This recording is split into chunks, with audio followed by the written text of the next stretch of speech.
different people need learning and the way they get their information in different fashions. I used to fall asleep in every class, so I understand the need for quick information, right? The last video was the way I would typically talk, but this one's the Spark Notes, Cliff Notes version for all those people. I'm not going to clown on that because maybe I was like that at one point. Everyone's different at the different times in their life. So here we go. You see this? Lead vocal. What do I do? If I have an assistant or an intern, somebody I trust around that day, I'm going to have them set it up this way. Ready? SSL 4KB channel strip is my go-to channel strip, and I need that on the track itself. See, that's the lead vocal track itself. What I'm going to do is leave a space because this may be where the tuner goes, okay? If you got a mono track, use a mono plugin. There's no reason to use a stereo plugin on a mono track. Now, I have this being sent to All Right M6. That's a bus that I call lead voc bus, All Right M6, okay? That's going to get, and you could call it aardvark, like I've talked about before. It makes no difference, okay? Call it bus 2, whatever you want. Now, the first thing on my lead vocal bus, this is where I do my processing on my lead vocal bus. What that allows me to do is take my lead vocal track, which only has the EQ on it from the SSL channel strip, or that and plus tuning, and it allows me to take that, the lead vocal track, with no other processing, and send it out to parallel stuff. If you send your parallel stuff from this bus with all this processing, you're doubling up on processing, which I wouldn't recommend, okay? So the idea here is keep a very dry signal with nothing on it. That allows you to send that to other parallel processes and they won't be as affected. Big tip. Now, first thing, RVox. Why? Because I love RVox. It'll bring the vocal to the front. I just wanted to make a quick note of something very important. The things you're about to see is if I'm going to be not using parallel processing. All right, this bus is the vocal bus sound. This is it. If I'm going to be using parallel processing where I now have multiple other channels for the vocal to be processed through, I'm not going to use dynamic EQ on this bus. I'm going to use the dynamic EQ on the track itself. The dynamic EQ is going to change the way it sounds, and you don't want to send that. You don't want one bus doing that and the other bus is not doing that. It's going to create a phase-ish situation that's not good most of the time. So instead of that, if I'm going to use dynamic EQ and multi-band processing of any kind, which includes a de-esser, I'm going to leave that on the track itself, not on the bus. You see what I'm saying? So if parallel processing, think of it like this. You're not parallel EQing. You're not parallel dynamic EQing. You're not parallel dynamic multi-band processing. You're not doing that. There you go. Second thing, Pro Q3. This is just what worked on the last song. If you mix for people and they love the way it sounds, odds are, if they love the product, they're going to go back to whatever studio setup they were in. If this guy goes to a professional studio, and I guarantee you that they run through the same mic and the same mic pre almost all the time, because when I get the stuff, it sounds very similar all the time, and that's not bad. When people like a product, they repeat the process. So on your end and the mixing end, make sure you repeat your process, at least to some degree, so that it comes out the way they loved it, right? So this is a starting point. It's always one click away from nothing. So never feel like you're boxed in, just have a starting point. And my starting point's usually the song they accepted before that they loved, right? So next thing I have is the CLA 76. And the reason I use the Waves version is because it allows me to flip between bluey or blacky, depending on some songs. This has a more gritty sound, more mid-range forward, potentially, if you didn't want to use words like colored or gritty.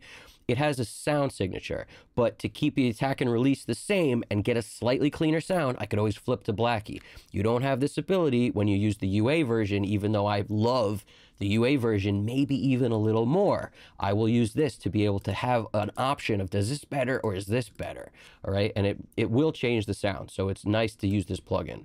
After that, the CLA 2A. Now, I want you guys to keep this in mind. The settings are not important. Don't worry about that. You're going to need to set it so that it's doing the amount of gain reduction you need, depending on how hot the signal is that's being sent into it. So don't like write all these settings down like they're critically important. They're not. The concepts are what's important. That's what's important, okay? Now, after the and this is not always where I run a CLA 76 into a 2A. It's not like I always do that. It just worked for this song, so I'm doing it here.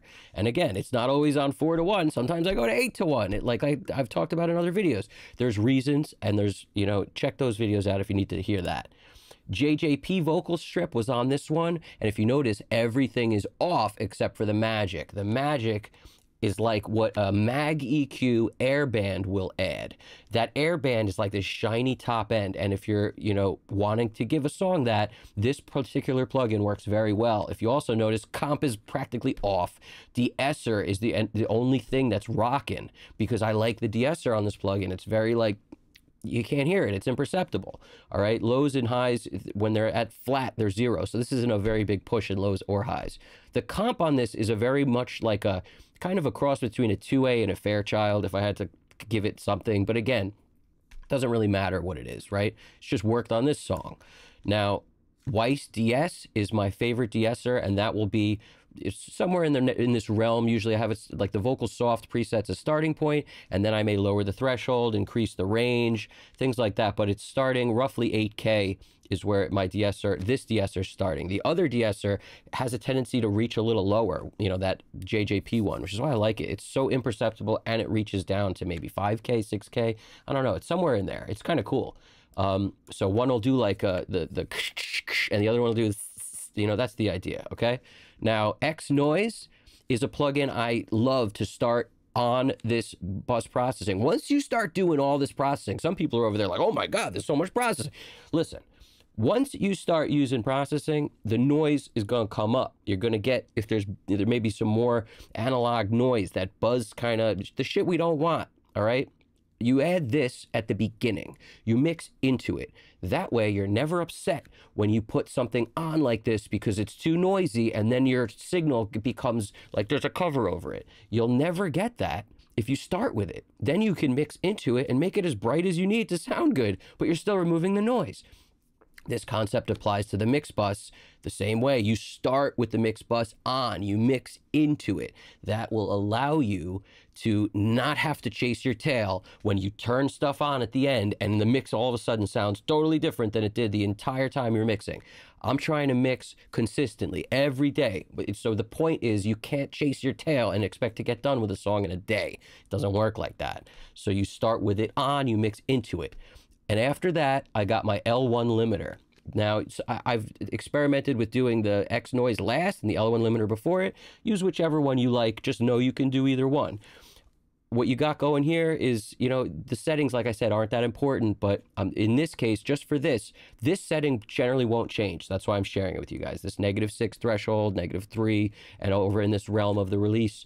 This is a plugin I've been using since I started mixing.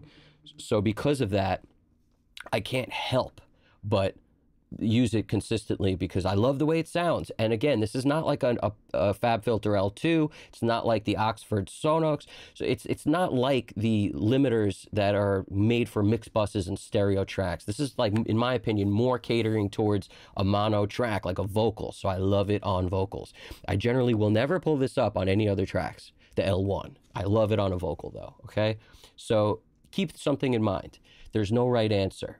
The quickest way to make your stuff sound like everything else, to make your stuff sound the same, everything you do sounding the same, sucks. Nobody wants that. The quickest way to make that happen is to believe you know the answer. The trick to audio is to be able to interpret things 100 different ways, 1,000 different ways, 1,000,000 different ways.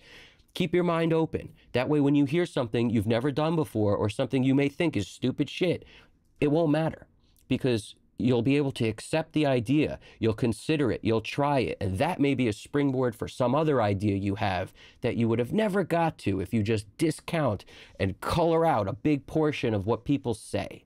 So that's why the people that are closed-minded don't do well in this business. The people that are not closed-minded, that listen to everything as that could be great, or a slight tweak on that could be great, those are the people that win. So just keep this stuff in mind.